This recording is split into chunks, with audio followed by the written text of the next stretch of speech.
why doctors now use drugs as a Band-Aid, as Casey just said, instead of getting to the root cause of disease. I had to travel to North Carolina to see Dr. Rashid Buttar to get his take on this very important topic. Cancer is not the problem. Cancer is the symptom. If you want to look at it from a car analogy, I don't know why everybody seems to understand analogies when we use cars. Cancer is a flashing light on the dashboard. And the reason chemo and radiation and surgery don't work is because everybody's taking a hammer. They're taking a hammer to that flashing light on the dashboard. And the check engine light. The check engine light. Exactly, okay. The check engine light. The flashing that's saying that there's a problem with the engine. So everybody says, I can fix that. And they're hitting that light, but that's not going to fix the engine.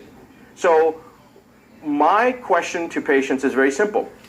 If you took your car to a mechanic and there was a flashing check engine light on your car and the mechanic says, yeah, I can fix that, and takes the fuse out, okay, and says, okay, now your problem solved. Or I've got a knocking in my engine. Okay, well, here, turn up the radio. Do you hear it now? Well, I can kind of still hear it here. Put some earmuffs on. Yeah, no, now I don't hear it. Okay, perfect. You haven't done anything to the engine. I would fire the mechanic. Exactly, and that's the question that when you ask a person, the logical answer is, yeah, fire the mechanic. So then why aren't they firing the doctors? Because that's exactly what the doctors are doing. They've got a problem, they're covering it up with a drug to cover up the symptoms so the person doesn't feel or experience the negative, which is the body's own mechanism of information saying, hey, caution, there's a problem. And that's what cancer is. It's a caution. Cancer is a problem that is telling you that there's a real problem. But it's a problem that is like a slap in the face. It's not somebody saying, hey, wake up. It's more like a punch to the face saying, wake up.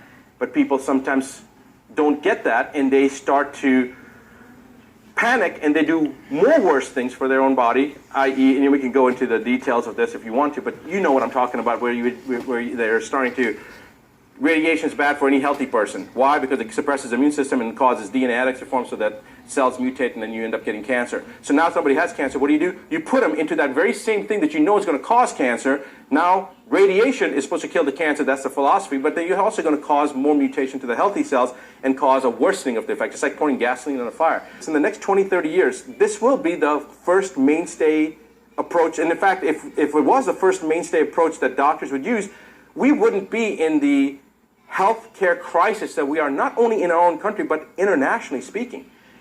People would be healthier. There would be less disease. There would be less pathology that we'd have to deal with. But that's not the case. Why? Because they seem to think that taking a drug and covering up a symptom is a better option. You got a pile of horse manure here. What are you going to do? Well, the logical thing would be take the manure out and get rid of it. But instead, they put a carpet down. Well, it's still kind of lumpy. Then they flatten it. Well, I can still smell it. Now you spray some air freshener here. This is like one drug over another drug over another drug, trying to deal with the symptoms, side effects of the first drug, the second drug, third drug. And finally, they're like, the person just deteriorates.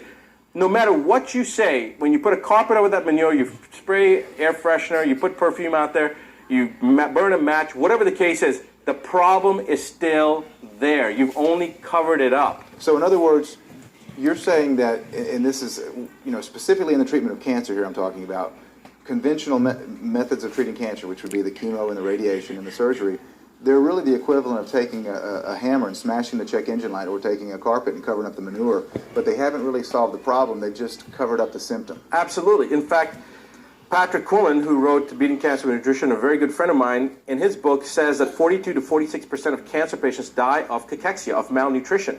How many oncologists are addressing malnutrition? No one.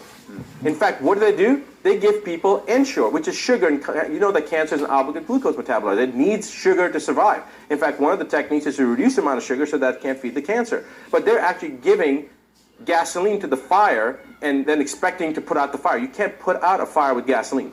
So that's 42 to 46%. Now, if you look at other statistics, what does a cancer patient actually die of? They usually end up dying from some type of an opportunistic infection, pneumonia, whatever, urinary tract infection, becomes septic, whatever. They also die of multi-organ system failure because the tumor burden is so great, the system can't keep up, the entire blood disgraces that result from this. So really, when you look at it, cancer has never really killed anybody. It's the sequela of cancer. It's the consequences of cancer that actually kill people. It doesn't